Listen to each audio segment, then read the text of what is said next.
Okay, microphone unmuted, and let's see, let's get everything up and running here. Hey everyone, it's John, and, well, still an impromptu. Jumped right onto the dev server, as usual. Gonna get right onto it. So, I had the preliminary patch notes pulled up on the other monitor. This time, trying to keep everything.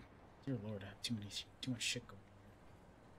Oh, let's just put my faith that hopefully OBS is not going to kill or die on me now. But we are now looking at the F-84G. Of course, we already looked at this thing. That was months ago, before the summer started. I don't care. And now we are now in patch 1.71 on the dev server. It just came up today. Clearly see there's only about, what is it, 41 people online there. Wonder if anybody's going to say anything in the chat at this point, but I guess it's more copy paste into other places. Am I right?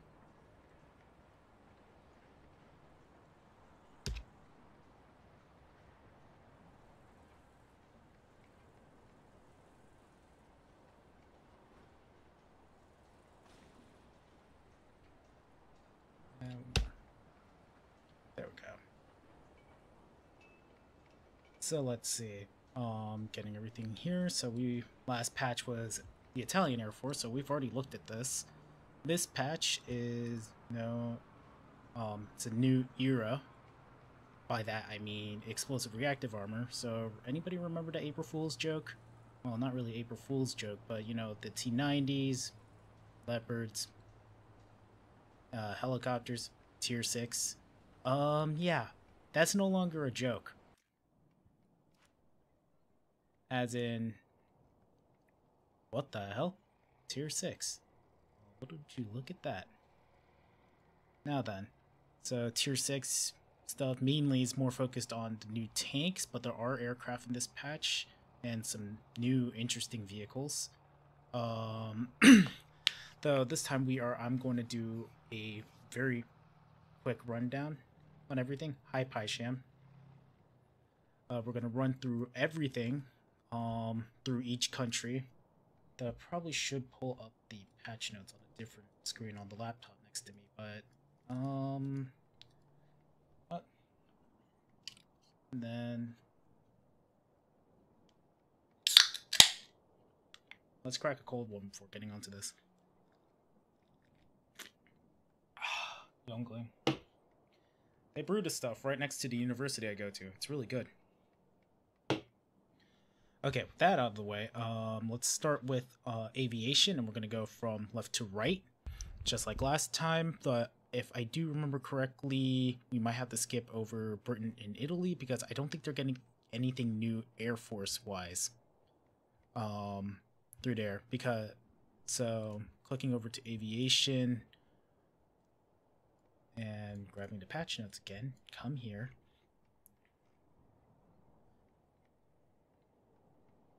So starting with the United States of America, we have some brand new aircraft coming in. We have the F4U4. A brand new Corsair is coming in, and oh damn. That looks nice. Oof. Looks really nice. F4U4. You know what? Let's not do a test flight just yet. We're just gonna go look at the pretty planes and stuff. So the F4U Corsair. Let's see. Okay.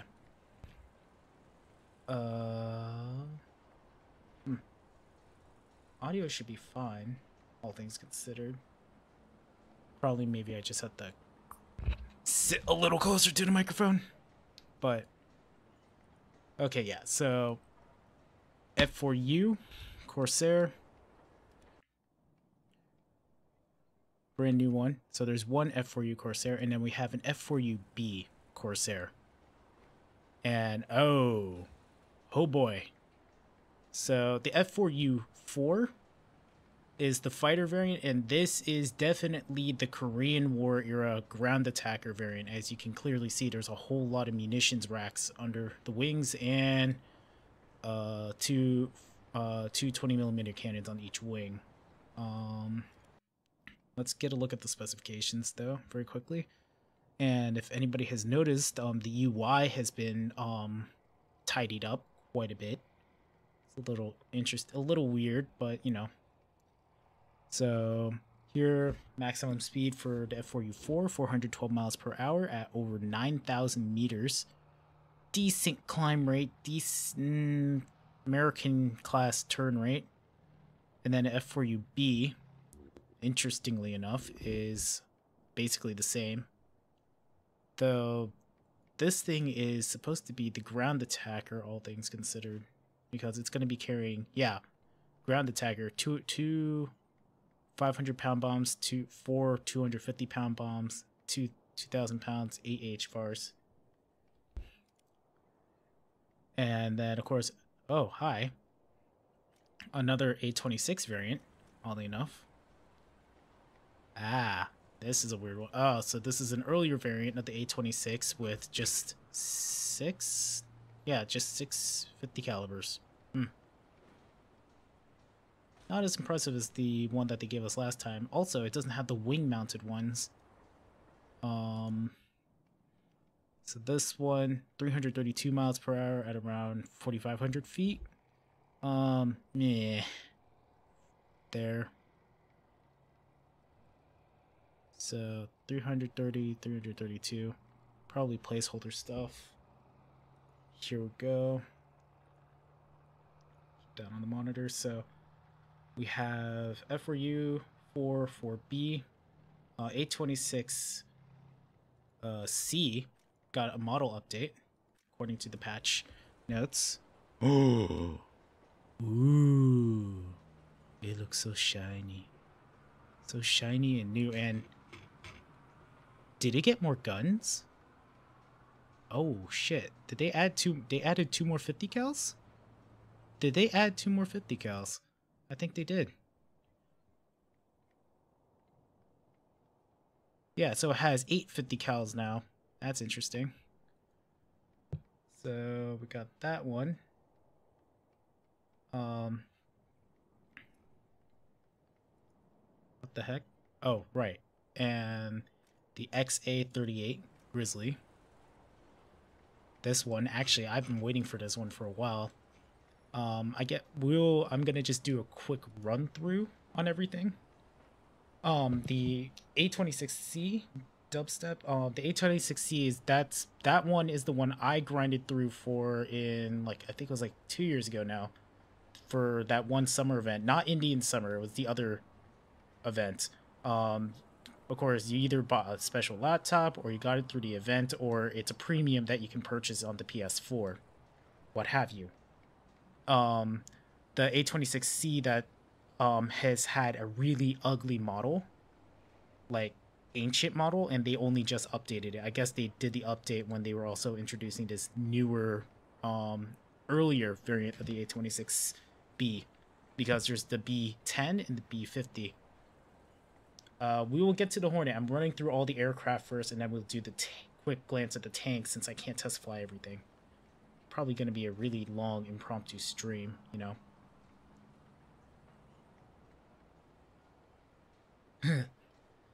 Yep, so continuing on, the XA38 Grizzly, it's built by Beechcraft. It was meant to replace the A20 Havoc.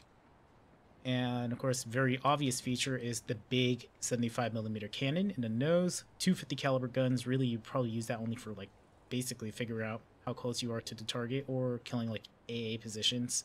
And 2 turrets just right in the middle of the fuselage. One on top, one bottom, so you're pretty well covered, all things considered. So we'll test fly that in just a moment. So, and the last aircraft that I need to cover is a long-awaited one for everyone. So, is the P-51H. Everybody's been waiting for this little guy to come out. And, whoa. Yep, this is the P-51H. I guess this is the freedom that somebody was telling me about. A lot of freedom. So the P-51H is the last real newly built variant of the P-51s. It's basically a smaller, streamlined P-51. They were built, lots of them were built, but they never ended up really serving, I think, no longer beyond probably home guard, National Guard use, because even in Korea they didn't send these things over because they were untested aircraft and they had butt tons of D models still sitting around. So that's why D models still fought through into Korea. Yeah, we'll talk about the M47 at some point, Divas. And please don't. Thank God for Stream Command. So we're moving on from the US here. Germany. They didn't get shit. I'm sorry. Bad joke. Moving on. So USSR. They got 2 aircraft. One is a very, very interesting premium aircraft at Tier 4, and it's the BE-6, a float plane, a boat plane, Soviet boat plane.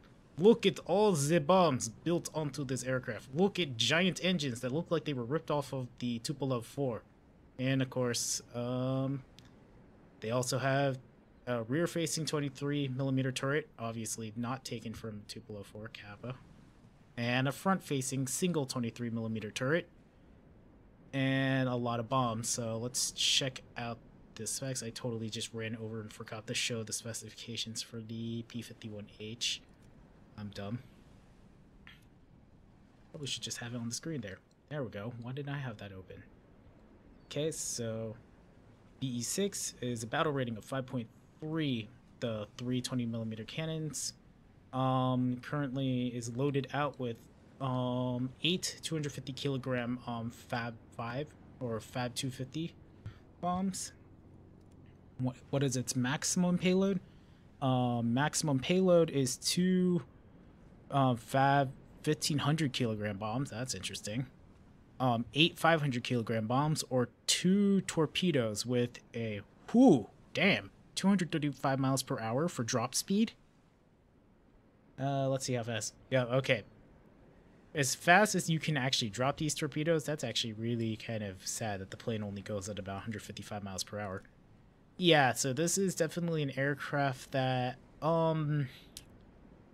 it's going to see its use. It's going to be an interesting thing. I could see this as being basically a better protected, PBY-sized thing. Also, I just noticed that there is a turret right in the middle. Holy crap. Why? Russia, why? So we got that. And the next aircraft from the USSR is the Su-6M71F. So I'm assuming that means this is this aircraft just has a different engine.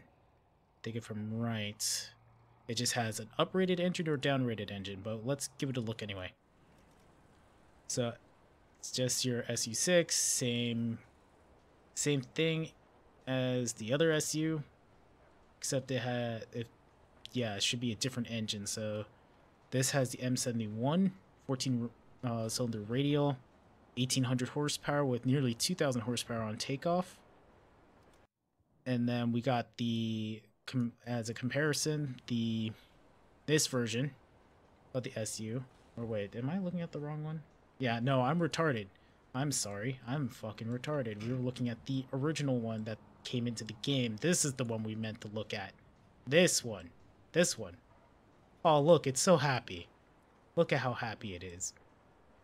That's because apparently it is running with an inline engine. That's interesting. So, Mikulian AM42 12-cylinder inline with only 1500 horsepower and 1800 on takeoff. So, interesting. So, 237mm cannons with 90 rounds of ammo. The Shikast machine guns on the wings, and of course the rear-facing and well-armored covered up, extremely well armored, compared to, I don't know, an IL-2 or an early IL-2. A really well armored, bulletproof. Just basically the IL-2's competition that never got off the ground. We'll get to the tanks in a little bit, Rocket, and we just looked at the F4U. This stream is going to run for probably an hour, 2 hours, and I'm going to probably run through everything, and I'll just start taking in questions. So feel free to just ask questions. I just need to keep the YouTube dashboard for streaming up so I can actually look at the questions. Usually I would have at least one other person with me. I think everybody's busy looking at stuff, though. Probably will cut through this video at some point. When this goes live, I'll probably put something like a timestamp or somewhere. But yeah, so the USSR only got 2 aircraft. Next up in line is Britain, and this is going to be really quick because he didn't get that much, but it's something everybody's been waiting for. The Hornet. The smaller, it's a Mosquito on Slim Fast. Yes, Mosquito on Slim Fast. Best way to describe it. 5.7 BR. 4 20mm cannons with 600 rounds of ammo. So yeah, you will be going around and destroying nearly everything in the sky with this if the enemy team is dumb enough to let you. 334 miles per hour at around 4,000 meters, 3,700 meters. Doesn't have a really good rate of climb. I guess this is when it's stock. But yeah, that is a... wow. That's a really, really small aircraft at that point. It's much smaller. Supposedly, there were some variants with that were carrier borne, or there are variants that are carrier borne. We'll probably see that in the future, maybe, now that we have this one in the game. So, after a quick trip through Britain, and then the last country to get aircraft is Japan. Unfortunately, Italy did not get any of the Regana aircraft yet. I'm sad. So, first aircraft to look at in the Japanese line is the KI-109, which comes after the KI-102. So the KI-109, not the BF-109. So this thing is Japan's big gun aircraft for close air support. 320 miles per hour at 600,000 feet, which is pretty good for its size. And if I remember correctly, I didn't remember seeing a rear turret in the original dev blog. So it does have one defensive turret, 150 cal, and wait, hold up, we gotta look at something here. Power of NVIDIA. Let's just, take a quick roll through this aircraft, and as you can clearly see, there is nothing in the fuselage. Nothing at all. Quite literally. And so we got the pilot's position, something on the table, a map of some sort. And that's it. Wait, is there not even a gun sight for the cannon? Oh dear. Ooh. That's going to be rough, I think. Maybe it's just not in the model here. Maybe we'll see it once I test fly it. Yeah, so 75mm Type 88 cannon. Let's quickly look at what ammunition. It only gets one type of ammunition, which is, well, at least this one. Okay, that's interesting. So basically, the only thing you're going to be able to kill with this thing is basically all the annoying little shits that are called AA trucks. Yeah, all fear, America. Large 75mm cannons coming for all your M16s. And by that, I mean the truck M16s. Don't think they're going to get any closer, though, before they would die. And then, actually, Japan has 2 more aircraft coming in. The D4Y series. Don't actually know what they are right off the top of my head. And by the power of dual monitors and Wikipedia. Yokosuka D4 why. Japanese carrier dive bomber. It's known by its allied reporting name as Judy. Wonder why they would choose Judy though.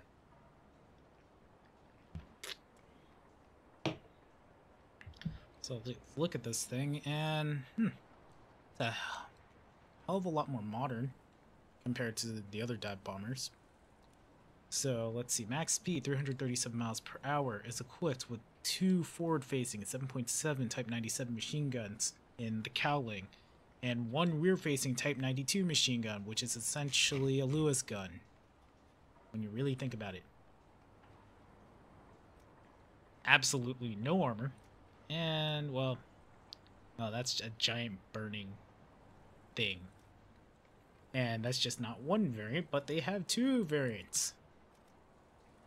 And this is the D4Y3, which is equipped with a radial engine. Wait. Did they... oh, great. It's the inline engine and the radial engine thing again, isn't it? Or did they just switch engines? Yeah, it is the inline radial engine. So this... oh, God, no. This ugly thing. This is... so there was the Ha... in the KI-61 guide, we talked about the the Ha engine. That was the 601. So there was another manufacturer who built the engines, Atsuka. Totally butchered that. Supposedly in real life, this particular version of the DB601 sucked. Really bad. Very bad. Probably why they went over to the radial engine that's in the D4Y3, which happens to be a Kinsei 14 cylinder radial with only just 1,000 horsepower.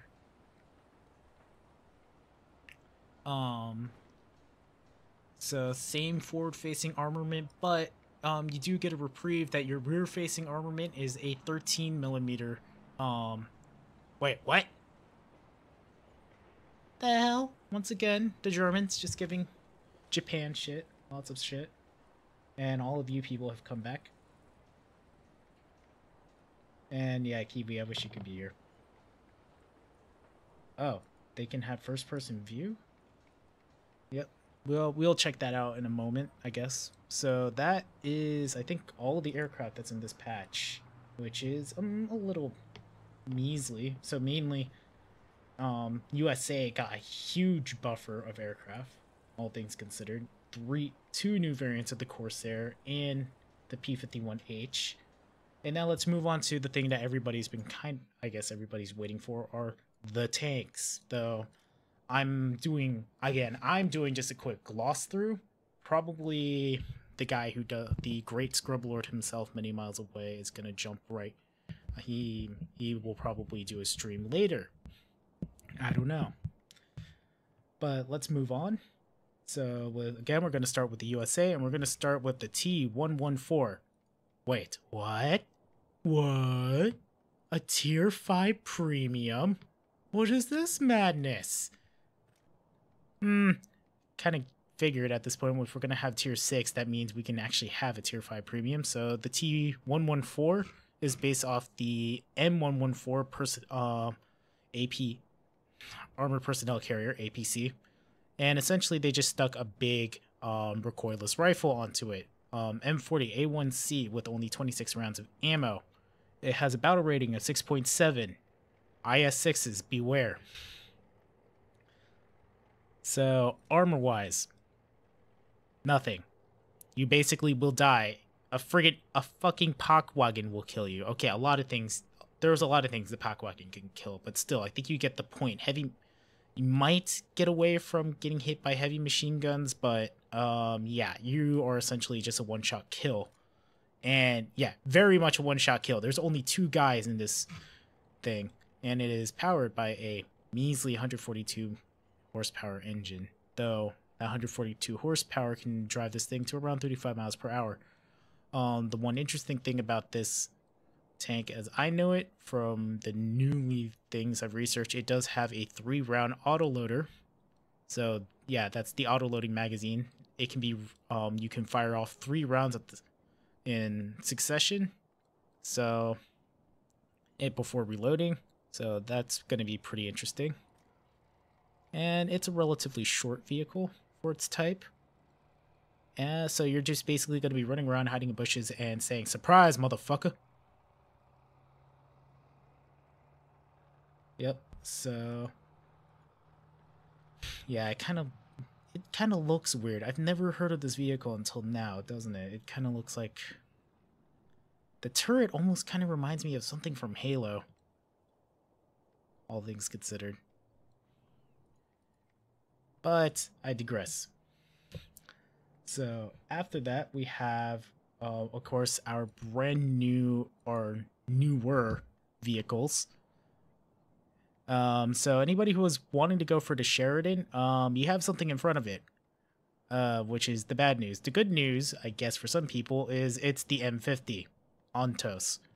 Yes, let's take the Type 60 and let's take 3 Type 60s and glue it all into one chassis. Yep. As you can clearly see, there are 6 M40 A1Cs stuck to this motherfucker. And there are, what is it? I guess only to some of them. There's only only spotting rifles stuck to 4 of them. Of course, you at least have the reprieve that you also have a mounted M2 Browning machine gun on it. 120 shots per minute. Well, you only get 2 chances to fire all 6 guns if you burst fired all of them. You basically have no armor. Not my problem at that point. So 30 miles per hour. Yeah. It's I think in real life though, they would be using these to clear out Viet Cong from the bushes with flechette and the like. This, if I remember correctly, they didn't really use this in its intended role in Vietnam. However, we will keep moving on through the tanks. So after that, we can kind of get a look at America's Tier 6, starting with the brand new M60A1 Rise, which is basically your M60 with a lot of updates, new tracks, new engine power pack, a lot of things that were changed inside. This was done in the 70s. And I guess I think a year later or something, like after this tank came out, they were working on the M60A3 variant that would go into service a little bit later. So the biggest noticeable feature on this tank is the explosive reactive armor. And for those who don't know what explosive reactive armor is, probably a lot of you, most of you watching know what it is. Some of you don't know. Basically, if a round like an APDS round or a heat round hits it, it gets pissed off, explodes back at the fired round, at whatever is trying to hit it, and basically prevents the round from getting inside your tank. However, this is a temporary solution. If you do get hit wherever it is, the armor pack will disappear and that particular part of the tank becomes vulnerable. So it's best that you kill whatever tried to hit you before it gets another shot. And I guess common sense, but most people are probably going to shoot the cupola. So I don't know how the ERA mechanics are going to work. I don't know. That, I guess I will leave that for a different person. And of course, we're going to be double dipping on this tank. I kind of joked and kind of hoped that one day it would come into War Thunder after seeing it in Armored Warfare. The main battle tank 70, MBT 70, its BR is 8.3, so it is top of the line for now. Comes with the 152mm XM150E5 gun launcher with 48 rounds, a Rheinmetall 202 20mm cannon, yes, a 20mm motherfucking autocannon, and of course, your good old infantry M73 machine gun for shooting, being an annoying person, just shooting people's gun barrels. You all know you do that. Yep. So armor on this motherfucker is a special type of spaced armor, essentially. Especially around the turret. Probably, I do remember they had in the original, like, April Fool's Day, they had, like, estimated armor thickness instead of effective thickness. So I am not going to be the person to talk about armor and stuff. Oh, okay, that's new. Hello, what is this? Whoa, okay. Okay, Gaijin, that's interesting. So apparently on tanks with spaced armor, it's an internal module. That's cool. That's really cool. So equivalent spaced armor on the MPT-70 has equivalent protection against kinetic ammo or cumulative ammo. Quite a lot. Composition is rolled homogeneous armor, air, and more homogeneous armor. So basically, there's just an air pocket in between everything. So this should theoretically stop some heat rounds or something, or this is meant to stop hardened APDS type rounds. I think it's not as good against heat, all things considered. Now, you may be wondering, like, there's such a big turret, where the fuck is the driver on this thing? Yeah, the driver is right there. No, that's the gunner. Driver is sitting right here. The driver in the MPT-70 sits inside a cupola of his own, which is geared so that wherever the tank is facing, wherever the turret is facing, he is facing forward in the hull.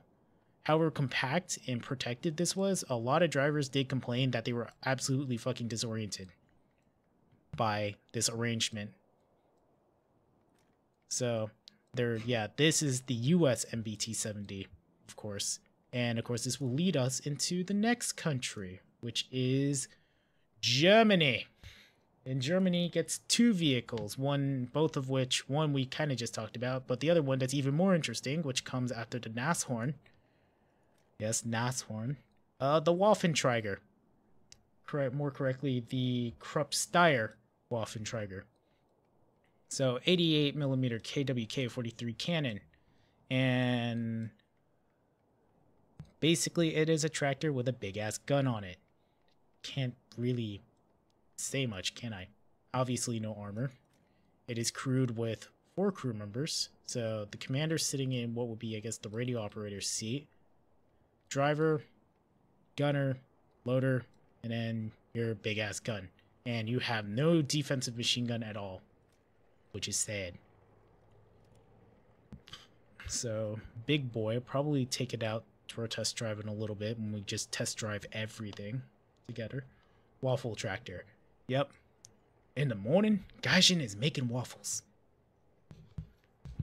Probably need to point the mic at my face, right? Yep.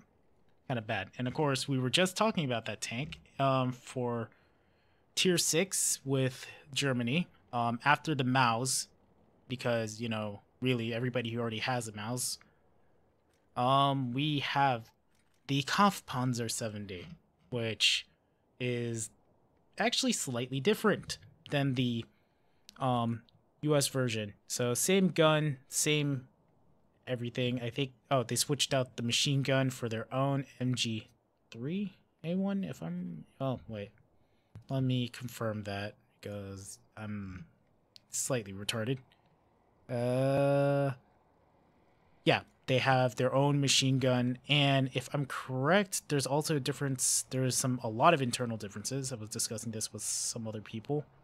7.8 seconds on its reload versus what it's the MBT. Okay, they both have really short reload times, but if I remember correctly, the MBT-70 our MBT-70 was equipped with a electronic load assist built by General Motors, and the Kampfpanzer 70, apparently we sent a whole bunch of holes to Germany with nothing in it, so they put their own, when they took the gun as well, they supposedly may have put an autoloader on it.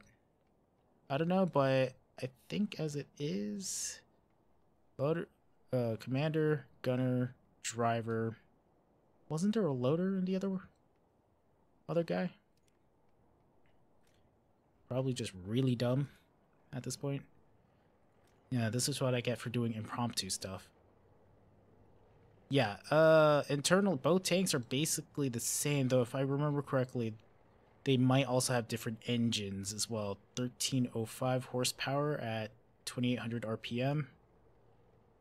And then the German one has, yep, 1,327 horsepower at 2,600 RPM. And also, I guess another noticeable difference is the fact that the German MBT-70 has that thing, which I still don't know what exactly that is. Seriously, can somebody tell me what is this purpose of this thing that looks like, if you just paint it white and then with a red cross, we can all just start screaming Deus Vult.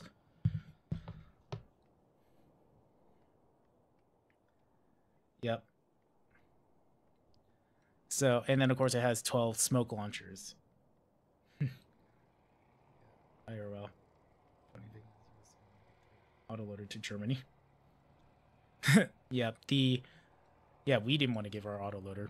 Well, there's a reason why this project failed horribly to actually do anything. Though, of course, looking at this tank, you can absolutely see what would be the profile of, the Leopard 2 and the M1 Abrams. Though, of course, the Leopard 2 resembles this a lot more than they kind of, yeah, we really went two different directions after that. That's kind of weird. So, and that is Germany. Moving on to the USSR. First on that list is the BTR 152. Oh, right, the AA truck. So, Soviet Russia gets another AA truck. Yes, BTR 152A. So, this guy is equipped with, is basically, they just literally welded on an anti-aircraft turret, which has two 14.5 millimeter KPVT machine guns with 1,200 rounds, 600 shots per minute. So basically, I guess in 2 minutes, you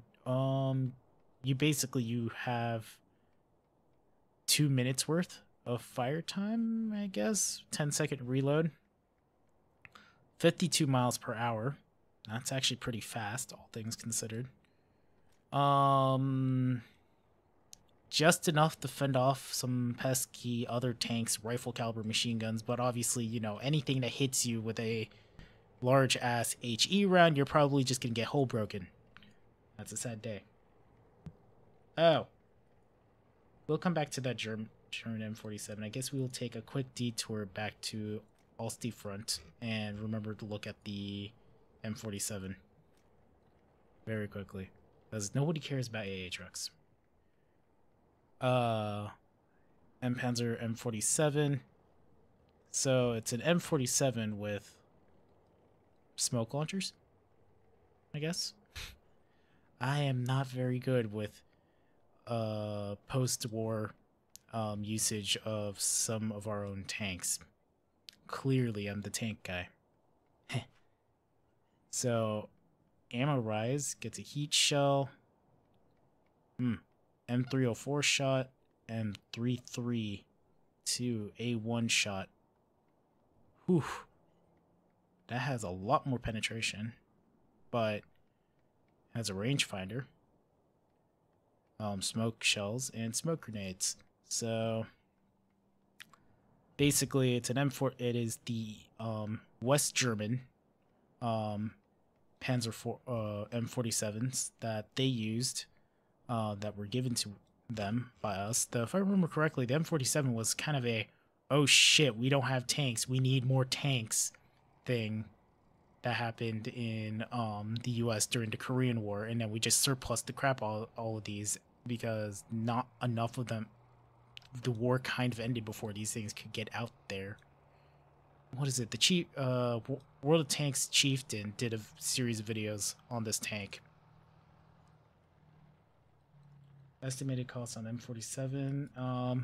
M47, if it's a pack, it's probably going to be about as, I would assume like maybe $29 or $30, but I'm not going to say how much it is because it's probably going to come with some golden eagles and here and there. So you're going to get your money. You're going to get some money out of this if you really need tank, though. That do consider that it has 90mm gun, but then I guess you have more options, I would suppose, with this 90mm gun versus what's on the Spa Panzer. the RU-251, which only has 2 different types of ammo, though I guess both types of ammo are rather good, all things considered. Now all you get is heat or hesh, heat, and well, that's it. So yeah, to be completely honest, the M47 might be a better tank if you just want to have more combat advantages. Plus, you get a fucking 50 caliber machine gun. You know, there's what's not to like about that. And it actually does kind of have better armor overall, because this thing is basically, you know, friggin' Pockwagon can kill it in arcade. Yeah, the German cannon was a little weird. Meanwhile, back in the USSR, after the, glorious 14mm milk truck on the list, we have the SU-100P. Where the hell is that? I'm assuming it is a... Where is it? SU-100P. Where the hell is it? I'm just fucking blind, probably.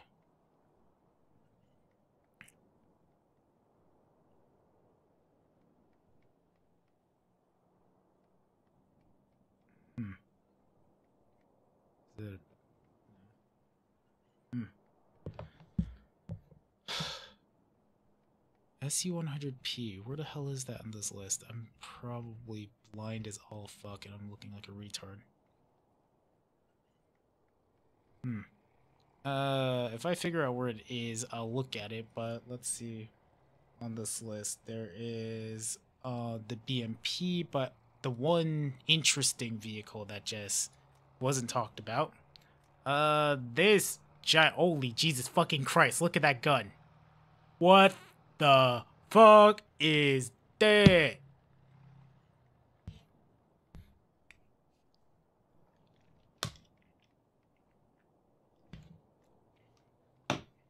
I needed that. Dear Lord, the hell with this gun. Why is it so long? The fuck is this? So this is the SU-152 Tehran, if I remember correctly. SU-100P right after the ASU-85. Yes, I'm just blind and retarded even while wearing glasses. Oh well. However, the more interesting vehicle. This is another, I think, premium bundle, if I'm correct. If it says so. Yeah, another 8.0 premium bundle. Holy Jesus crap. Battle rating 8.0, so thankfully it is a top tier vehicle and should theoretically always get top tier, except it might get down tier to 7.0 and bad things will happen for everyone else, except for the guy driving the vehicle if they're all fucking blind, which is usually the issue. So equipped 152mm M69 cannon, 22 rounds of ammo, fuck all for armor, and you have the driver here, and 3 crew members in the turret, and a giant carousel of ammo. Look at that giant carousel of ammo. Totally nobody's gonna hit you in the turret. Totally nothing bad will happen. Though, of course, your engine and transmission is armor. And also, yeah, they keep just hitting your transmission and engine and not actually focusing on the thing that's actually needs to be killed off, which is these guys right here. That's just called dumb tankers at that point.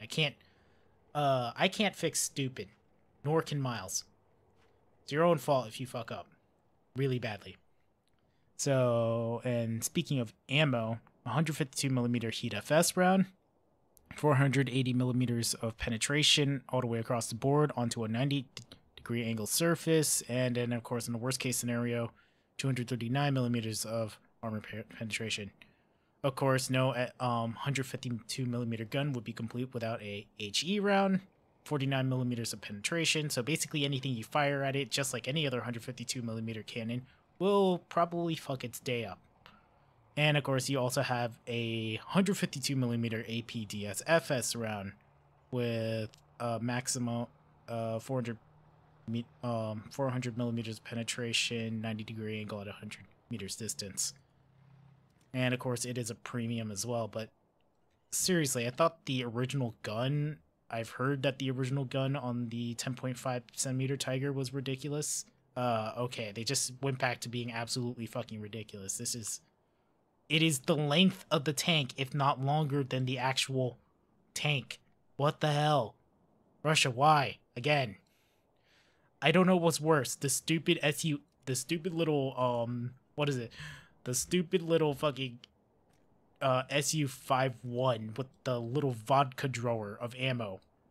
I don't know what's more dumb. So they went from, this is really stupid on the low end to this is really stupid on the high end. But hey, what people like Soviet tanks, they're gonna probably enjoy that one when they have the money. Of course, and then my blind ass didn't completely miss the SU-100P that was sitting here. So SU-100P is, I guess it's the same hull as the 100 SU-152, but this essentially just looks like a more modern version of the SU-76, all things considered. Very low profile, and this big ass goon, 6.7 battle rating with a D50 100mm cannon. Shells on board, stock shell can penetrate 208 millimeters. High-end shell can penetrate around 235 millimeters. That shell, so basically it's just it's a open top tank destroyer as usual. And hello, there's that giant ass ammo rack there. So, oh man, that's a bad day. These two fuckers, they are going to have a bad day if that is hit.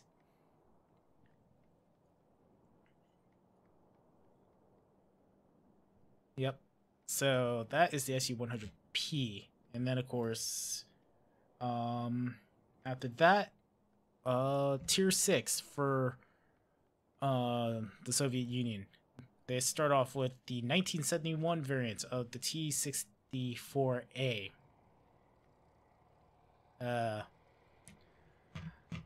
Warning, retract flaps. Retract flaps. Warning. Oh wait, you can't retract those flaps. I'm sorry. So T-64A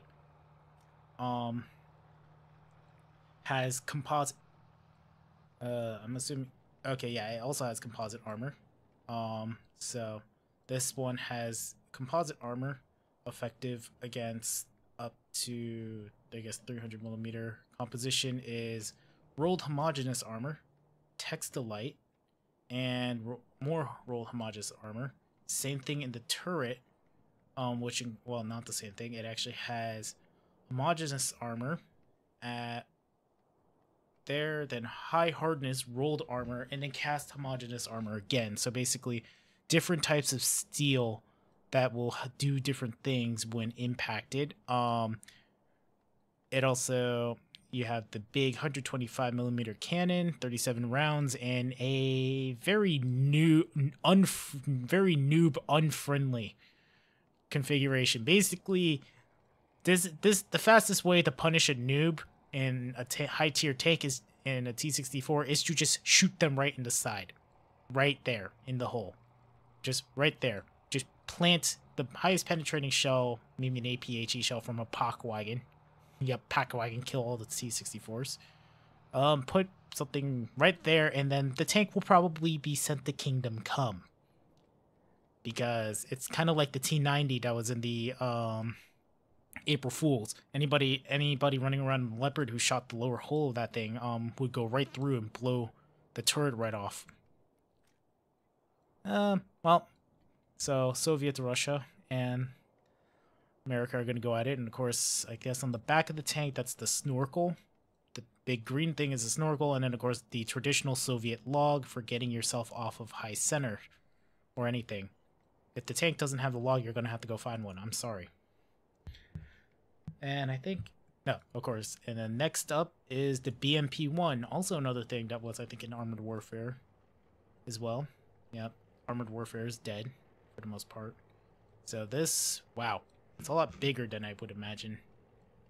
I guess scale doesn't count for much, so it's equipped with a 73mm 2A28 cannon, 40 rounds.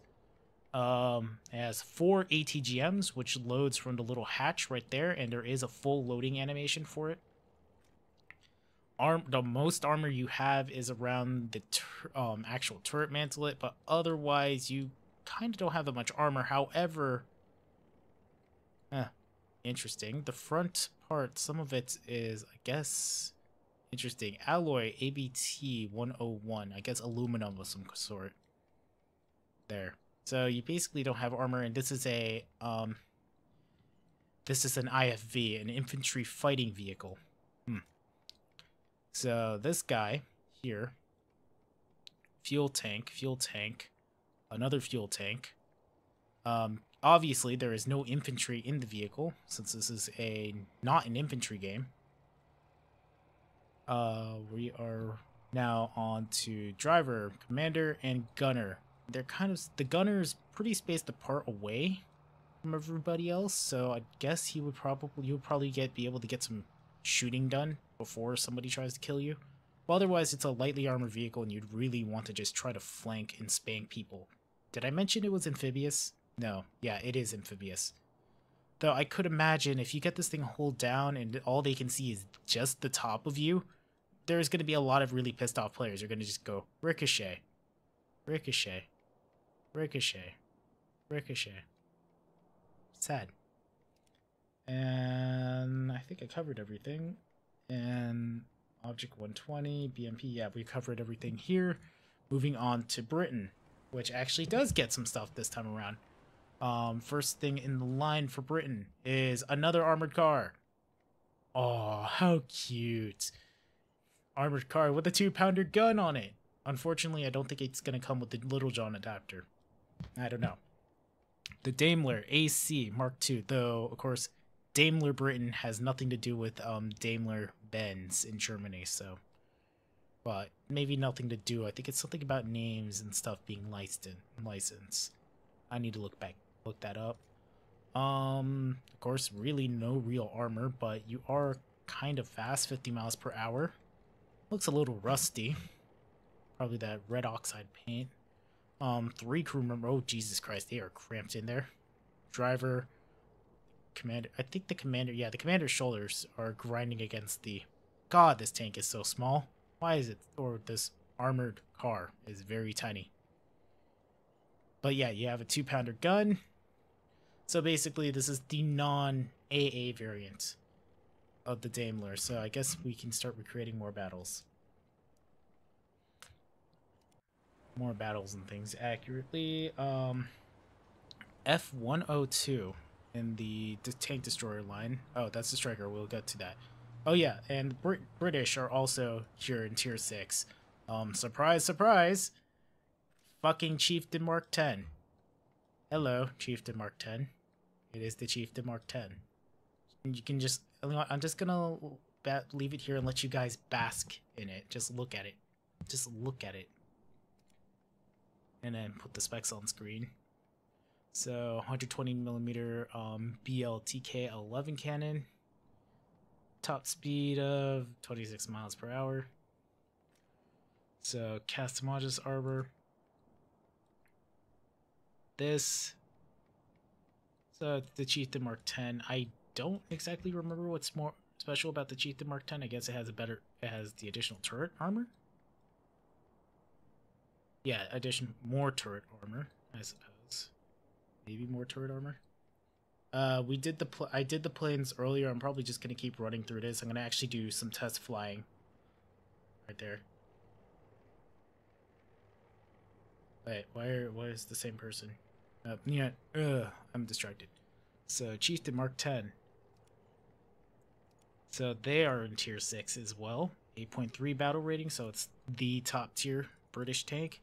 And the British also get their another ATGM vehicle, the Striker, which has a ready rack of 5 swing fire missiles. So the ready in a box swing fire ATGMs, and you have 10 of those. So, you know, 10 tanks, and then a general purpose machine gun on the roof as well. Apparently these surged right up into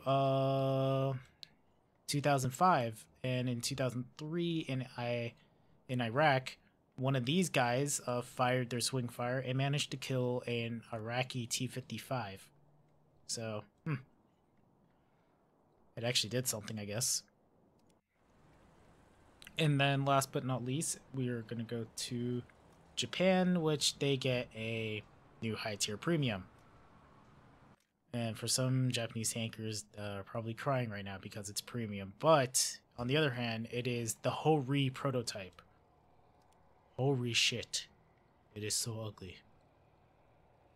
Seriously, it's kind of ugly. This thing is uglier than the Ferdinand, all things considered. But it's the, so now we have the Tojo bunker.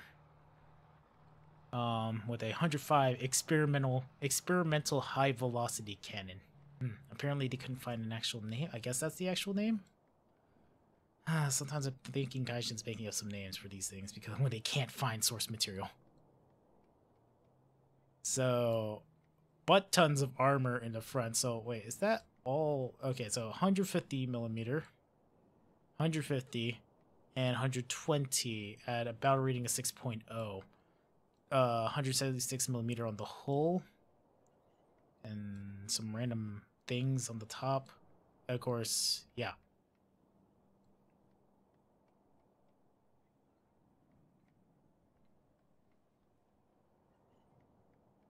Okay, so yeah, unfortunately the Italians aren't getting anything this patch, even in aircraft. I'm surprised I guess they're still working on getting the RE, getting the Regane aircraft done, because I bet that might, they might make that just an entire tree into its own. Yeah, I'll probably go through the aircraft. We'll probably test out all the aircraft coming up in just a moment in a nice, more detailed and less fast run through. And then after testing everything out, then we're going to run through everything again. So maybe I can have a clean run through that everybody can skip to after this video is done. So that's basically it for stuff in the game. We have two new locations, brand new locations. The Fulda Gap in Germany, and the Emperor's Garden, which is probably a what if type of map of what if USA invaded Japan. Operation Olympic or something like that. So that means there will probably been 2 more nuclear bombs dropped on them too, if I remember that part. It's like a military history visualized video on a what if situation. So yeah, so we're gonna go right back to the left. Unfortunately, there isn't anything in Italy. Sorry guys. So we're going to go right back to the left of the screen and go right to testing out some of the brand new aircraft. And again, looking at... So let's get a good look at the brand new Corsair. So for those who have missed it now, we're going to test flight a lot of these, but we're also going to get a better look at everything.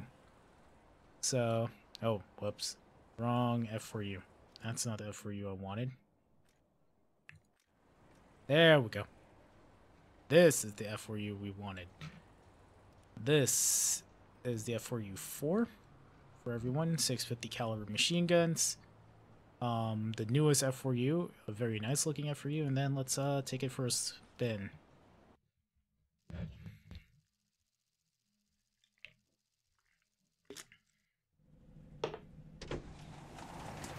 Whoa, okay.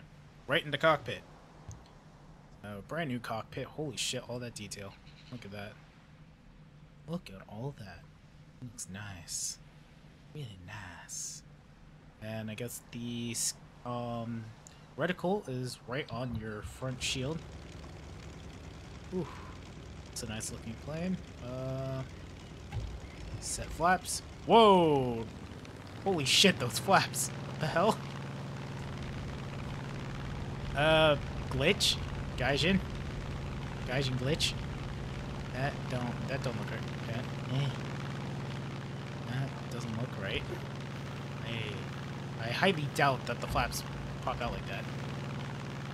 But okay. So the F4U4 here, it's a pretty nice flying plane. It's just another Corsair. Wonder if this is a placeholder flight model.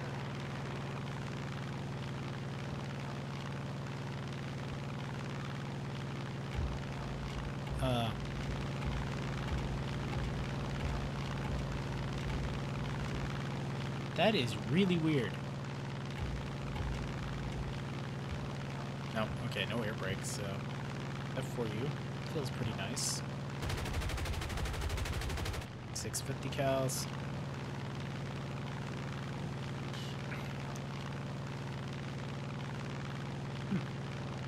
It's a big, nice new plane, though I hope this means maybe for the future we'll get some updated models for the earlier Corsairs, and maybe the British contract Corsair with the shorter wings and slightly stiffer landing gear.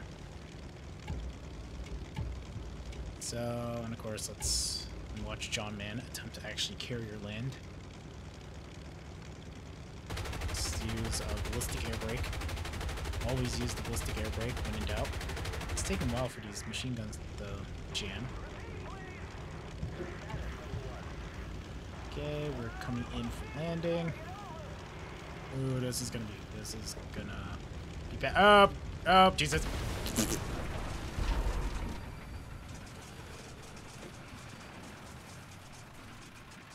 Okay, I'm retarded. Yep, so that happened. So we have that.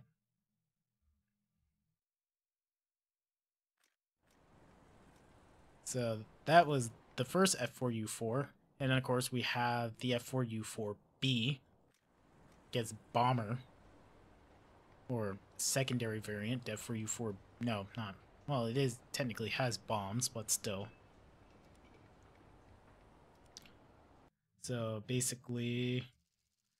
Yeah, I know, right? Well... What? Okay.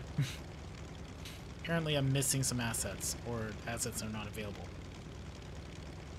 But yeah, so F4U4B, which is essentially the same plane, except it has hard points and two pairs of 20mm cannons, so...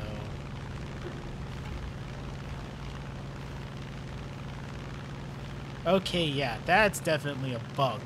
Seriously? What the hell? What the hell was with the flaps on that thing?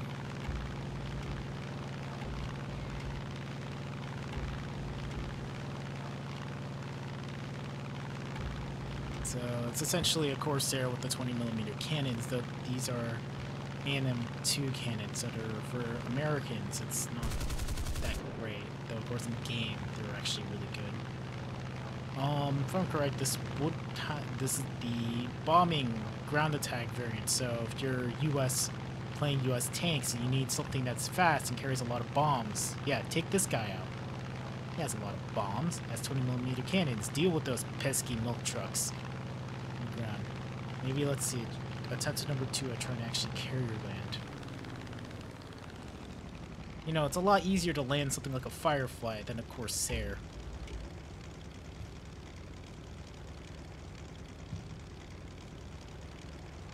Okay, Jake. What do I normally fly? I guess whatever strikes my mood. Though, currently I've just been abusing people with the Flying Spaghetti Monster. I've been playing a lot of Italian aircraft since when that patch dropped. Okay, I think we're in a better position to land. Okay, way too much takeoff flap. Oh, no, here we go again. Okay, at least I hooked it this time, but still. I need to practice. Oh, whoa.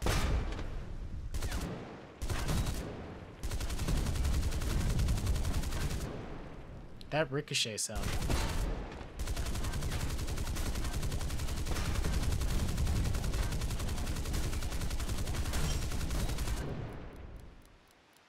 That's interesting.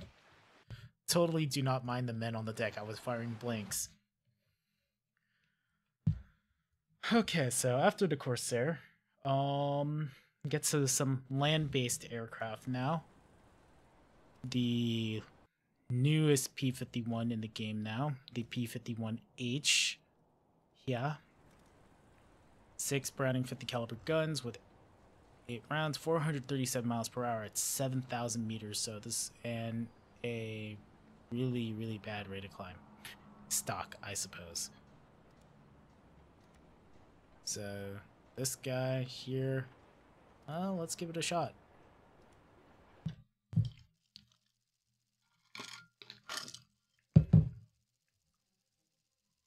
So going on to this. So P51H, a little, if I'm right, it is smaller than the normal P51D series. So this guy here, let's get it up into the air.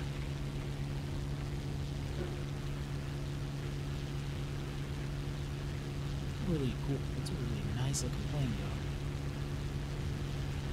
Whoa, it's not crashed into the palm tree. So of course we have a target to destroy. That's the only way we're gonna test the guns out on this thing. Whew, sorry, I'm a little tired.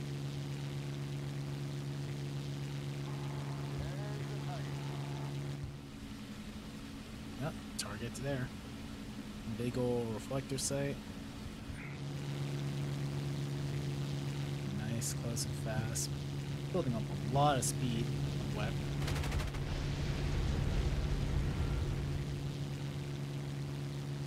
Nice roll rate, nice smooth roll rate. It's not like Focke-Wulf retarded fast, but it's pretty nice. Above 300, I guess.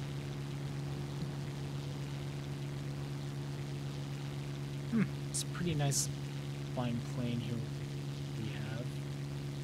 Of course, I think I'm overheating the engine at this point. Big old plane. Well, not a big old plane, but it's a really nice plane. They really slimmed down this plane a lot, noticeably.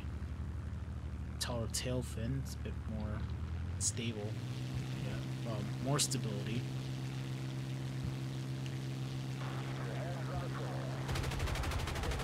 There's 650 caliber machine guns. And yeah, so that's the P51H. We're not even going to attempt to land. We're just going to keep moving through here. If you guys have any questions, feel free to ask. I'm looking at the chat. It's just I get focused on trying to test stuff as well. So after that, then let's see for aircraft. Oh yeah, and the XA38. I guess I'm not gonna test fly the A26B because if you guys have the A26, you know how that flies. XA38 Grizzly is 4.7 and is costs 3,850 of your golden birds. So let's see what this guy has. Actually, let's get a preview in the hangar again with this guy.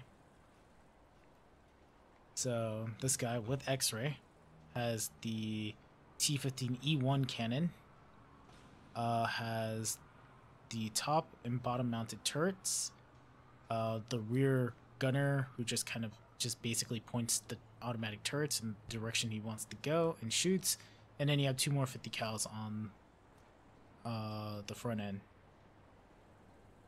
The UI overall has actually been updated. It looks a little odd, but yeah, there has been an update to the UI, noticeably. And I guess you can't get different types of ammo with the 75. I guess the only one it's firing is going to be an APHE round. So we got the cockpit, which is obviously a placeholder for the time being. Big plane. Takeoff flaps going. So this was supposed to replace the A26 Havoc in the ground attack role, especially with that 76mm or 75mm gun. I'm sorry.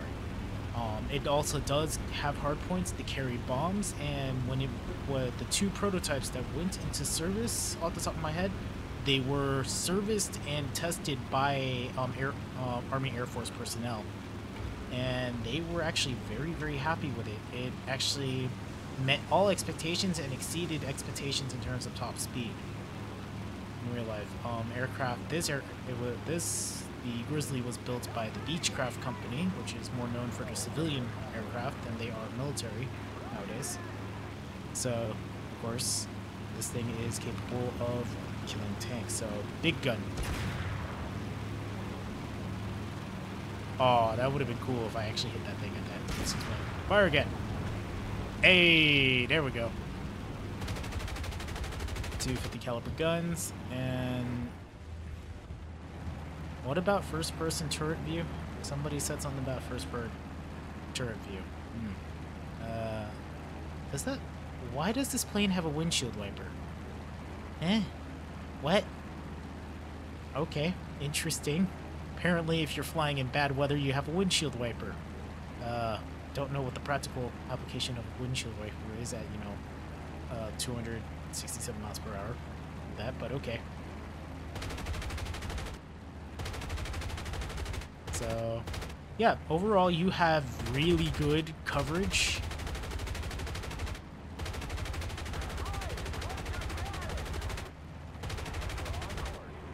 You have really good coverage on all hemispheres. You basically can fire, you could basically, if you wanted to, you could just fire onto ground targets as you fly over, getting observation on the battlefield before going in for the attack. Flies really well, I'll say that. This gun is not... Okay, that's interesting. So let's get another big sound of that gun. And by the way, you only have 20 rounds. That's 76. And there is clearly a projectile coming out of that. So if they ever implement those kill cams of what killed you, you'll be seeing a nice big 75mm round flying into your face from this guy. So yeah, for a lot of players who are stuck in high tiers, more interested in Cold War stuff, this may not be an interesting premium, but for the rest of us who do like the World War II stuff, yeah, this is I've actually wanted this plane to come into the game as well. Of course, the Beechcraft Grizzly never went into full production simply because its engines were prioritized for the B-29s. So, and I think this had a chance to go into war and possibly could have been in service right before the end, maybe in the Pacific, not so much Europe, but yeah, it just prioritization of the engines toward the B-29 project was the death of this guy. So after that, that's basically it for the US. Moving on to Russia, since Germany doesn't have anything. Let's start with the less impressive vehicle, the one I totally fucked up and missing over, which was the an earlier variant of the Su-6. So now there's 2 models of the Su-6 and 2 models of the IL-10. So the big happy attacker plane here. Su-6 AM-42 with the liquid-cooled engine. So let's bring this guy out.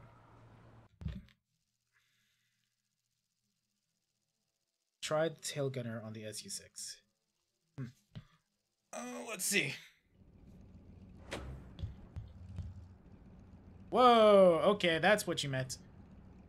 Holy shit, that's really cool. So, first-person gunner view.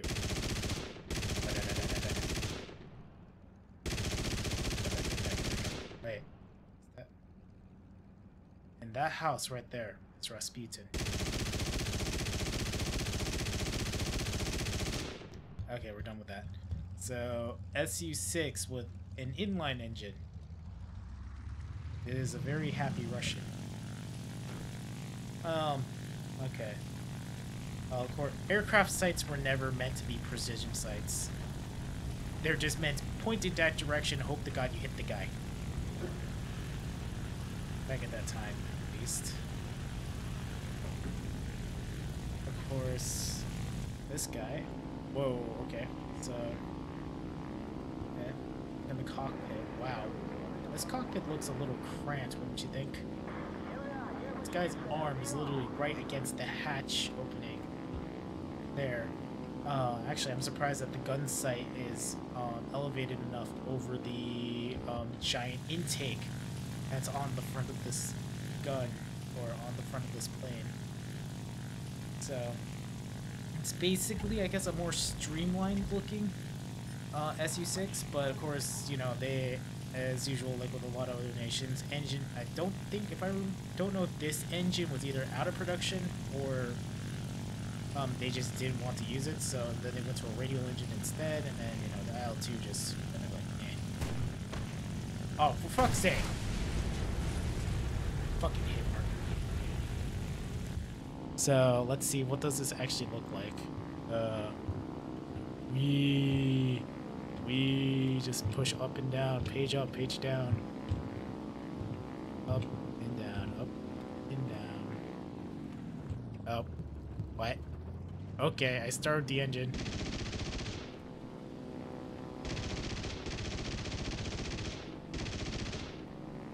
I'm gonna assume that they probably, because this is a brand new feature, actually,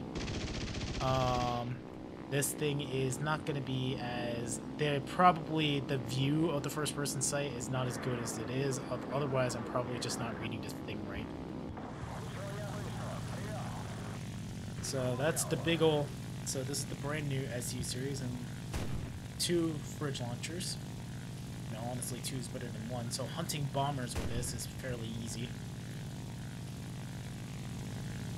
Though if you're attacking tanks, you would probably want to set your convergence right around 400, or similar to the, basically want to put it at a convergence where you're comfortable enough to attack with, but also close enough that you can get a good hit on whatever is trying to you're trying to kill.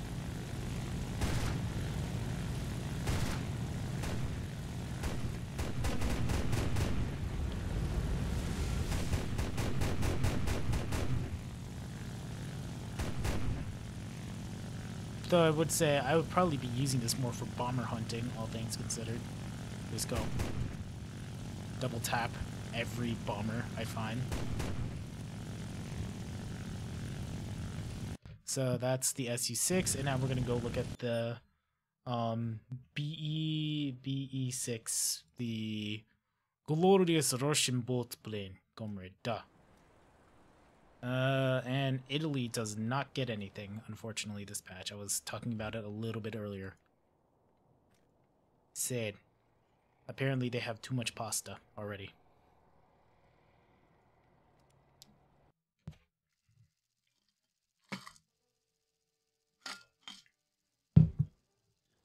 So now we get to look at, whoa! Okay. This is the BE6. So Russia's first actual non-gift float plane, as I do actually own the gift boat plane from one of the events. So this is basically a modern, definitely a more modern Cold War era type boat plane. And very clearly, as you can see, it is very well armed for what it is. It has quite a bomb load. It can carry torpedoes, and its defensive armament is actually rather impressive, all things considered. Of course, this thing can't take off, apparently. Get off the water, fat bastard. First, you have to teach Grizzly Bear how to swim, and then you have to teach it how to fly, and then do both. So this thing is painfully slow. It is very, you know, sure, I'm not using a, you know, joystick, but just the implied feeling, oh Jesus Christ, are we gonna go? Nope, nope, nope. Ooh, that was close. Okay. But yeah, big cannon, or a big plane, boat plane, it's not particularly fast, but anything that does come near it will become instantly annihilated, because you have 23mm cannons. Obviously you don't have anything below you, so, well, you stay on top of the water, essentially, and if you want, just you land on the water and be a moving anti-air position. But yeah, so you have the single 23mm cannon in the front, and then the two to these cannons, and of course we're carrying bombs. So let's just watch a series drop bombs from this guy. And I don't have series drop. Dev server. Let's just spam spacebar here. So goes the bombs. That goes boom. And yeah, so this is the BE6. So an interesting premium for Russia. Probably a nice complement with your Russian battle patrol boat with a T-34 strapped to it.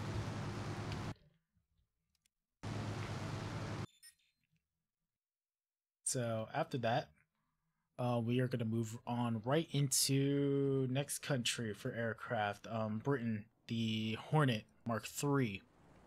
So the Hornet Mark III is the top of the British attacker line with for the British. So this is a single seat heavy fighter with some ground attack capability. It does have the ability to carry. Oh god, wow! You have options for this right off the bat. So you could either take one set of bombs, one set of rockets, AP rockets, Mark 1 and then Mark 2. Don't know what the difference between those two, but we will probably see that a little bit later.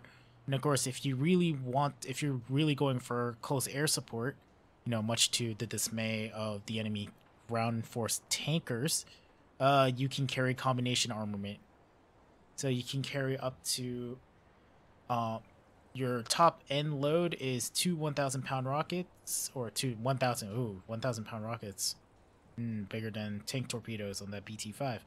2 1,000-pound bombs and 4 RP-3. So you basically get a chance to kill at most maybe 2 tanks with the rockets, 2 well-aimed shots, and maybe 3 or 1 or 2 more tanks if you somehow manage to find 2 people right next to each other.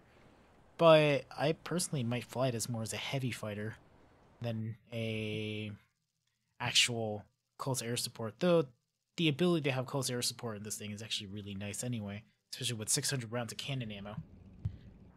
No cockpit for it, apparently.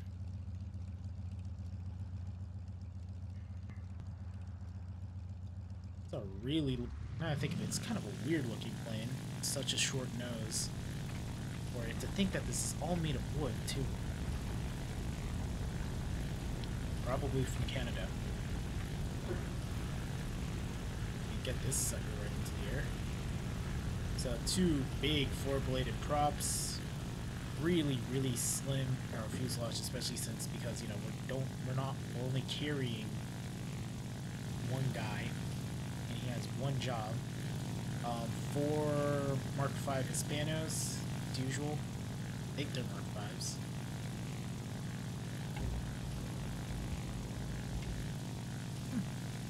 Flies pretty smoothly.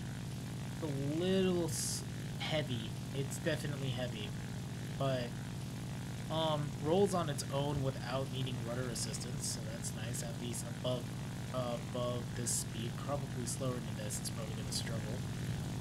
Of course, your standard 420mm to the face.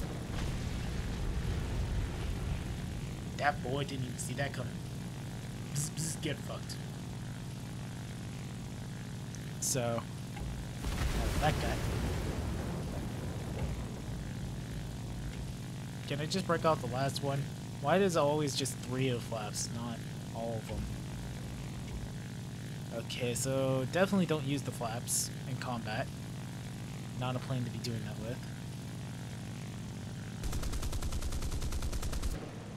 It's a pretty nice flying plane, though I don't think it's gonna climb as well as you might think, but yeah, it's a really interesting plane, and something I think the British have been lacking is a true, really non-premium ground attacker that could really fulfill the ground attack role and probably do it better. I can see this absolutely being the lineups of a lot of British tankers now, just at the higher tiers, instead of something a bit heavier and more interesting, other than just carrying a fucking Spitfire every time in combat.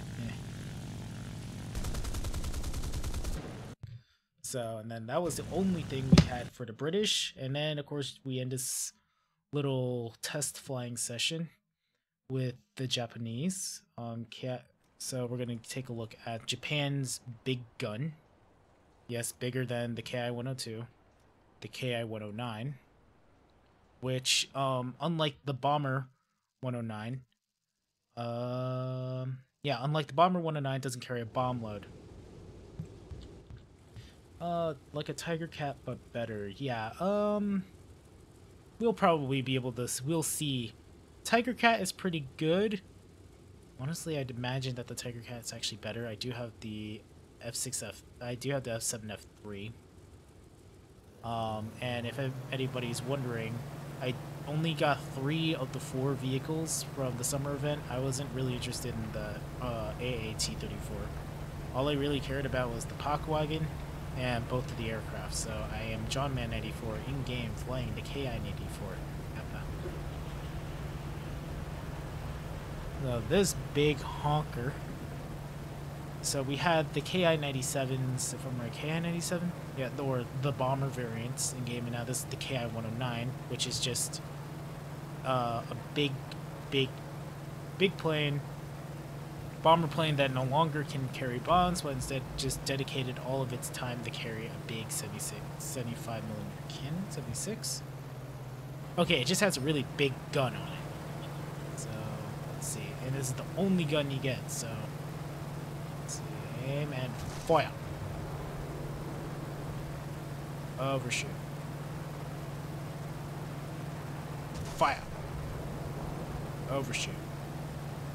Fire. Boom. So, I guess probably like the Duck, except better since it actually has a rear-facing turret.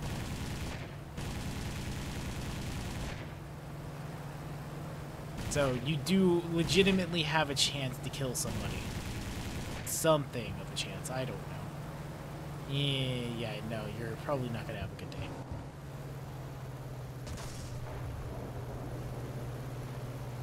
And then let's hear that gun sound again. It kind of sounds like Panzer IV's gun, actually. Think of it.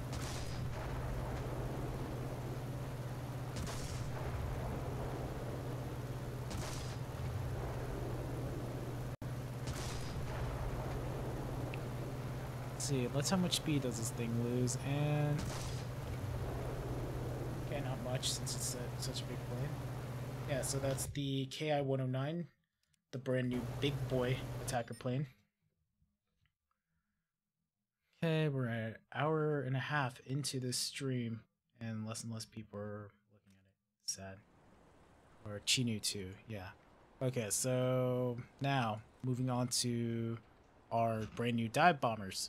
Carrier-based dive bombers by that. So, D4Y2. Do we at least get the carry A-bomb? No? Okay. Thanks, Gaijin. It's a dive bomber with no bombs. Correction, you could use the plane as the bomb, but unfortunately they're not going to model kamikaze planes in this game, you know, for obvious reasons.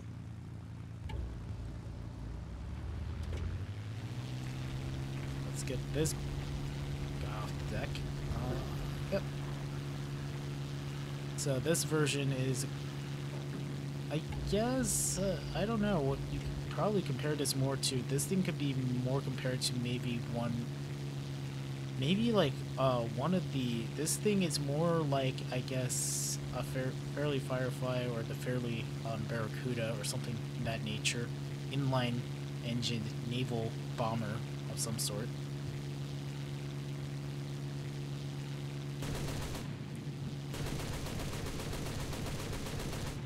So it has the two 7.7s in the nose, and then, oh, whoa. There we go. That's a first person minute.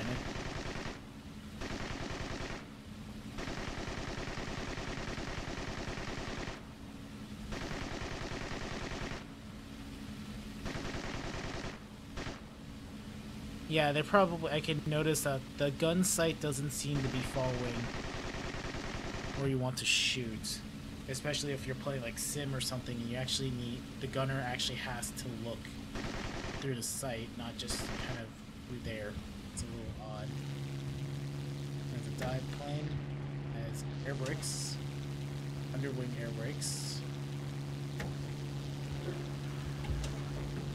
It's pretty hard. So this is the big boy. Yep, so Miles is probably streaming, so I'm probably not going to test out the tanks at this point, since he's up and streaming. So I guess if you guys want an even longer stream, heck, I might just join that room. Let's see.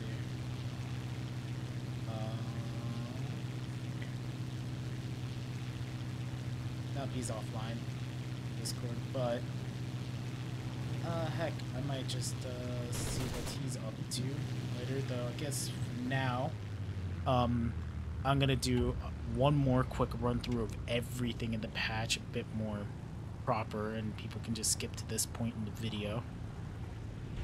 I don't know. You know what, we're probably not gonna do that, but let's take a look at the other aircraft. The D4Y3, and then I guess if you guys really want to see the tanks, because I don't have everything at high tier unlocked, go over to Miles' stream and bother him with the tanks. He knows a hell of a lot more about tanks than I do a lot of the time. Sometimes I think I'm just talking out of my ass. Oh wait, I can't look at the D4Y3. Ah, bugger. I do have 10,000 lions, but I don't want to use them on that. Oh well. But I guess now, having gone and test flown everything, one more time through here. One more time through here, a very brief overview. So this is a very brief overview of brand new aircraft for the game. Anybody who missed it earlier, so for the United States of America, for the Army, Air Force, and the Navy, or actually no, the Navy, 2 new variants of the F4U. Corsair, the FU4 with a 5.7 battle rating, 412 miles per hour at 9,000 meters. So it's a brand new, pretty bent wing plane for all of you Corsair fans. And of course, there is that variant and the F4UB, which is essentially the same plane, but with 20mm cannons and 4 hard points under the wings for more bombs. So a good option for maybe 6.7 or below or above battle rating ground force attacking. Modifications for this, it can carry, let's see what we can carry here. How many rockets can we? 8 HVARs, so it's probably 2 per rack. Each rack, 2 1,000-pound bombs, or a pretty good 2 250 kilogram and 2 500s and 4 250 pounds, so 1,000 pounds of bombs overall. So yeah, pretty interesting plane, though. We have that, of course, for aircraft again, the XA-38 Grizzly, which is a tier 4 premium at 3,800 of your golden birds. Built by Beechcraft with the 75mm cannon in the nose of this main armament, 2 turrets top and bottom for good coverage, and 2 offensive 50 caliber machine guns, 328 miles per hour at 4,500 meters. And as for its modifications, of course, you get everything with the plane since it's a premium, but you have 100-pound bombs, 250 pound bombs. I keep wanting to say 250 kilogram for some reason, and 4 of everything. So make your pick, I suppose. The 4 500. So you have 2 chances to get a nice right-on hit onto a tank to kill them, and 2 500s is should be sufficient enough to destroy a lot of tanks. But of course, if all else fails, you have the big gun on the nose. And then, of course, other aircraft that aren't mentioned actually in the preliminary notes. A brand new, not so much new, but an earlier variant of the A-26, which is essentially, it's an earlier version without the wing guns, a more limited bomb load, though. I guess this is more of your combination medium bomber. This is more of, guess, your medium bomber and light ground attack. Not as ground attack happy as the A26B50 model. But yeah, it carries a pretty decent bomb load. And it only has 8 50 caliber machine guns, or is it 8 or 6? I guess it might be, yep, only 6 50 caliber guns in this configuration. Obviously, the one that came in before has the 8-gun nose pack and the additional wing-mounted guns onto that. The A26C45, or whatever version of the A26 you have, regardless of what platform you're on, the model itself has been updated to new standards.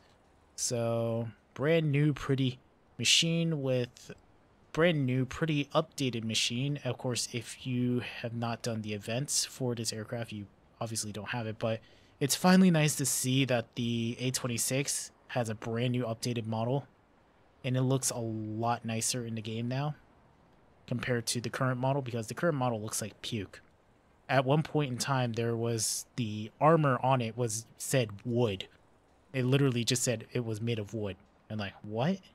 That's wrong.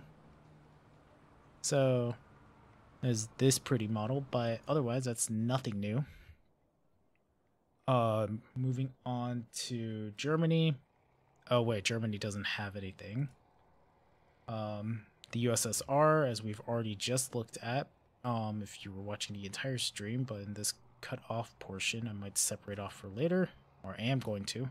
The big old floaty plane, with the big engines and the booms and the turrets and everything. Da, comrade. So you got 2 sets of 23mm fuck you cannons, one 23 fuck you cannon in the front, carries lots of boom. Your bomb options include Fab 250, Fab 500s, and Fab 1500s, and 2 torpedoes. So good for, unfortunately, the Russians don't get Norway very frequently, so I don't know what you're going to do with that. But yeah, it's big, it's slow, it feels a bit heavier. Honestly, I think a PBY handles a little bit better in some cases, but it is very heavily armored for defensive. For the defense, and yeah, big ugly plane, slow. The most planes with a big cannon are probably gonna blow this guy out of the sky really, really quickly.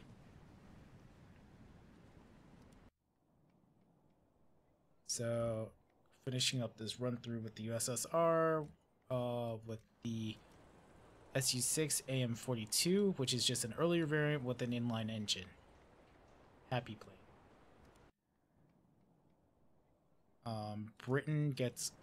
British only get the Hornet Mark III this patch, which is really, really interesting. Just basically the Mosquito on some fast, so it's even TT fly, maybe, I don't know. So this guy carry is great for, I don't know why I clicked out of it. So 334 miles at 3,700 meters. Modifications include lots of combination bomb options, but yeah, your Britain's getting a pretty damn good heavy fighter. Something they needed, something other than, you know, the Wyvern. And then last but not least, for aircraft, overall is just the KI-109, the big gun version. Big gun, 4.7 battle rating, 320 miles per hour, 6,000 meters. So you're probably spending most of your time near the ground or looking for bombers, either or. And then 2 variants of the D4Y series, one with an inline engine, kind of like our situation with the Su-6. Modifications wise, this thing can carry 250 kilogram Navy Type 25 model bombs, 4 rockets. That's new. 250 kilogram bomb and 260 kilogram bombs, which is questionable in practical use, and a 500 kilogram bomb. So basically, you get one shot to kill somebody. Though, of course, I think the rockets are probably going to be a lot more productive as a as a type of warhead. So that's interesting. So Japan's finally getting a plane with actual rockets on it. So that thing is going to be really annoying to deal with. However, the later variant of the D4Y, the D4Y3 with a radial engine, decides fuck the rockets. We're not going to use those anymore, and it just starts with the 250 kilogram and 260 kilogram bombs, three 250 kilograms, a 500 kilogram bomb, or 500 kilogram bomb and 60 kilograms bombs. So whoop-de-doo. And otherwise, that's all the aircraft in here. Yeah, so there is no German aircraft and no Italian aircraft, which I actually want to shed a small pasta-shaped tear for, because, yeah, I was really hoping that at some point that we would get the Regane aircraft. And yeah, I want my RE-2005. I want to make Spitfires cry, because yeah, the G-55 just cannot sustain itself in a turn fight for very long. I don't know what it is, but anytime I get in combat with a Spitfire, 80% of the time I lose, because I just can't sustain a dogfight with a Spitfire. And I can't run from the Spitfire either, as well. Especially the ones that have only cannons. So, as for that, and of course, the brief rundown of tanks. So, we'll just get to the points. Important points: M60 A1 Rise, top tier medium tank line. So it has ERA. ERA, if you get hit, it's a one-time use. I don't think they're ever gonna implement a mechanic for replenishing it, but I don't know. So modifications otherwise, it comes with the M728 round, M393 Hesh round. Okay, so it gets Hesh. M456 round, smoke round, and a nice pointy dart to shoot at people. So that's interesting. M375.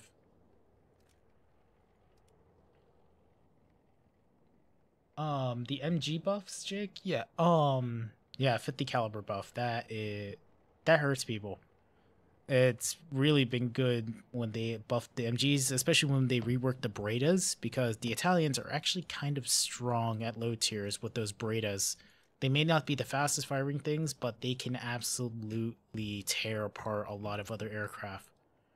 Next in line in the new era of tanks is the American MBT-70, which is equipped with the 152mm M150 E5 gun launcher, so you can fire normal rounds such as a armor piercing dart.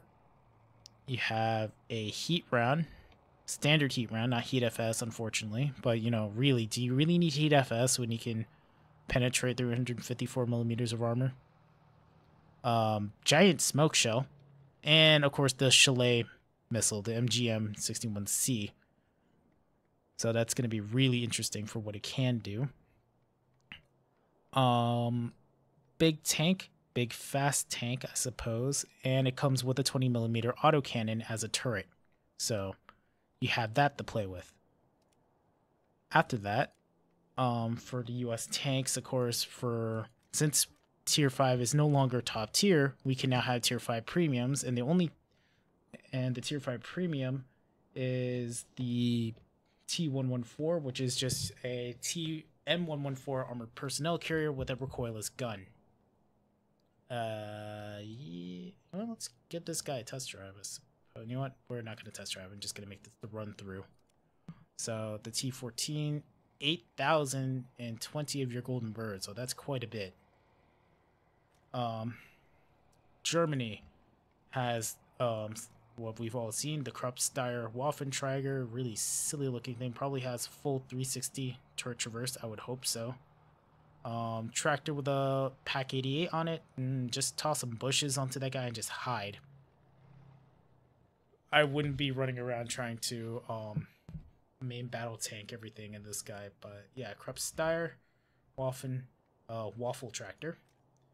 And of course the German German MBT-70 or Kampfpanzer 70, which has a slightly better drivetrain, more smoke grenade launchers, the East or West German finish, or camouflage.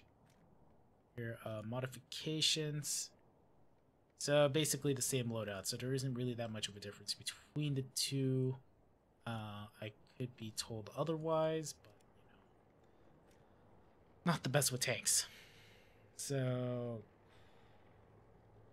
next up, USSR has a lot going, and we're going to start from top to bottom again very quickly.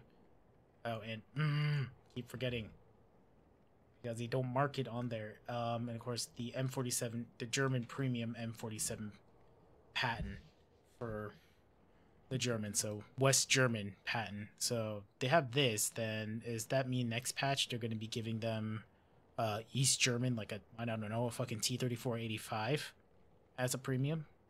That'd be interesting. Fucking stomp the Russians with their own tank. If it's already bad. Oh wait, they already have a T-34, but they could give us a East German T-34-85. Aha. There's that. And now USSR. BTR 152A with the two 14mm machine guns, fast as fuck, 52 miles per hour on probably solid road, but it's still probably going to be really fast. So basically a very annoying, this is probably going to be even more annoying than your normal AA truck, simply because the the armor piercing tracer rounds do have quite a bit more penetration. Armor piercing tracer has a penetration up to 45mm of armor, so that's gonna be pretty good. But of course, it's just, you know, an AA truck. At all things, I'm just surprised they never actually stuck the 14mm cannons on, or 14mm machine guns onto any aircraft. Imagine if you had 14.5s on something along with a 20mm. That's gonna hurt. Probably, maybe not hurt, I don't know. Probably similar to the MG 151 15mm cannon.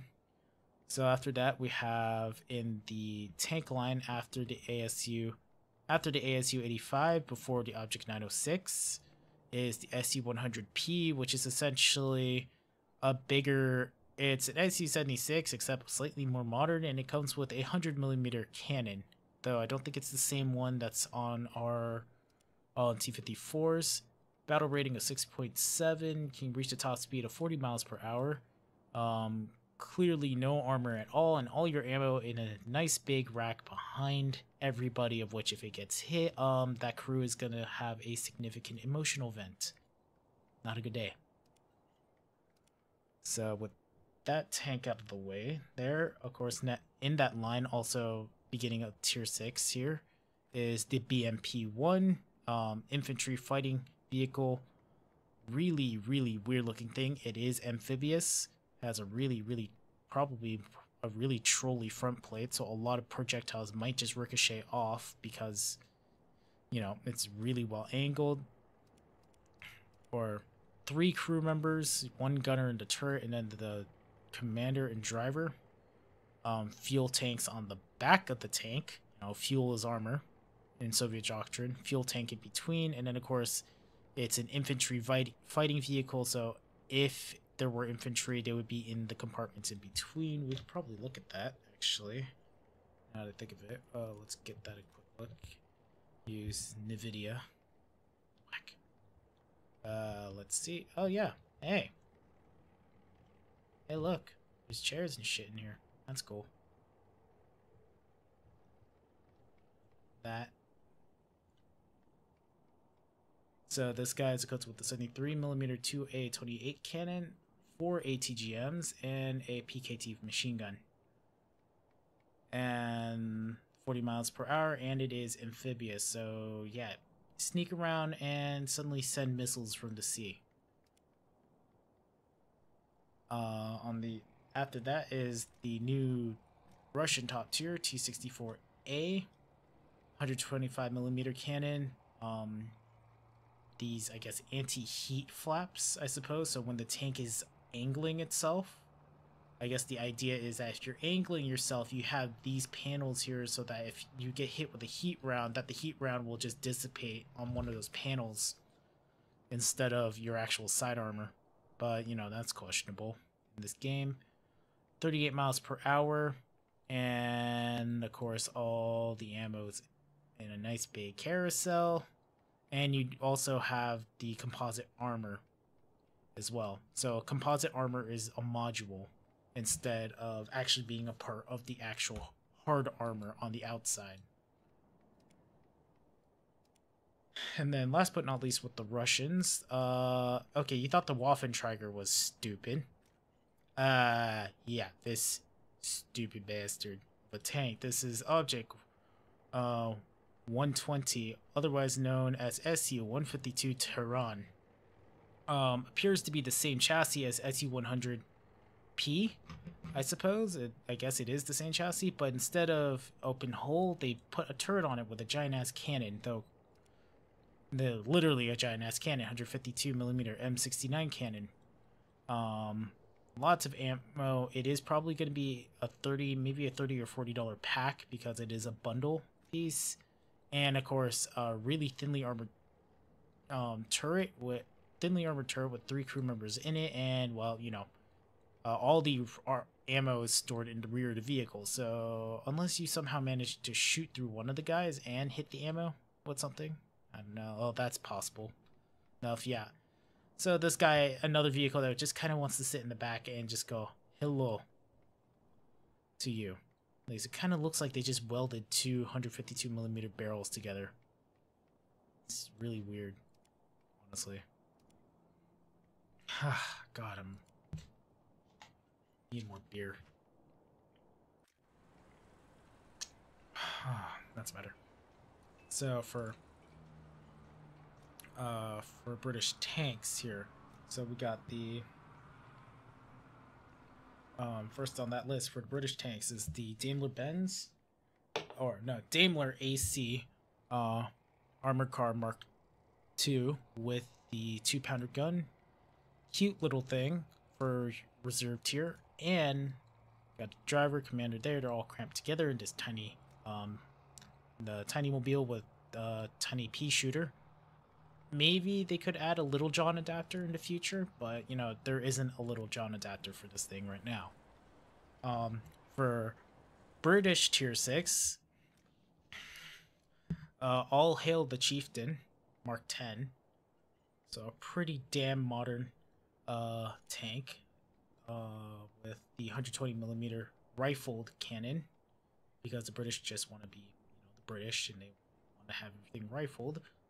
You have your 7.62 LA-A1 machine gun, and yeah, it's the new British tier 6 vehicle. Yep, and next in line is the Striker, which just is another ATGM vehicle, swing fire. Got general purpose machine gun, 8.0 BR, and it carries 10 total swing fires with 5 ready to fire before reloading. And that is it for the... No, that isn't it for them. Is it? Yeah, that is it for British. And the last thing, of course, we will end the stream on is the Ho-Ri prototype, which is just is the Tojo bunker now. So it's just 105mm experimental high velocity cannon. It's a premium bundle, much to the dismay of everyone. It's really weird, all things considered. But yeah, so the rolling Japanese bunker mobile. And it's, as for its modifications, it just gets an AP shell and an HE shell. Have to wonder just how massively dangerous that HE shell is. 30mm of armor penetration. And I guess with that is a brief run through of the server, and hope you guys who actually stayed through nearly 2 hours of watching this enjoyed it. Still trying to clean up my room. Totally don't mind the giant pile of stuff being covered by the comforter there. But otherwise, thank you guys for watching, and thank you guys for 500 plus subs. Or actually, I'm almost hitting about 550 at this point. So if you have friends who really like really funny guides or looking for some guide videos, send them over to me. I'm doing planes, though I don't know if I'm taking any request planes right now because I don't necessarily have all the planes there, and I have said it, I think, in the description for the Italian video, but the next guide video is going to be from this day. This guide video coming up after this. The video that came out was the G55.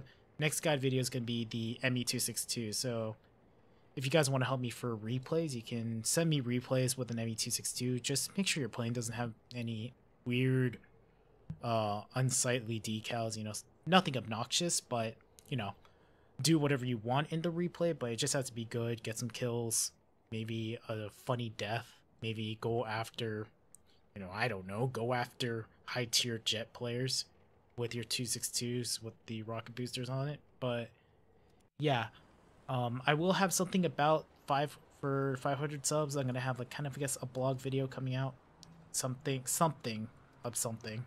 But yeah, hope you guys enjoyed this stream. If you want to see more of my content, just hit the subscribe button, and if I can find the button here, have a good evening, guys.